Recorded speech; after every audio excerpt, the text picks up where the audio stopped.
қалағандарыңда сөз болса, мен жырлауға бір құмармын.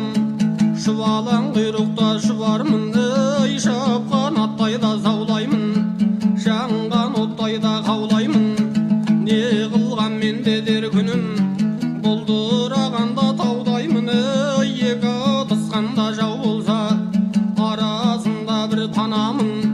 Мен ақ бауырда кер жорғай, әдемі басқан аяғын.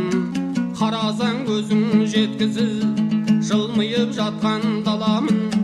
Жорытқан атқа жеткізбес, ұзында бауыры саламын. Жоғардан аққан ай жайықпын,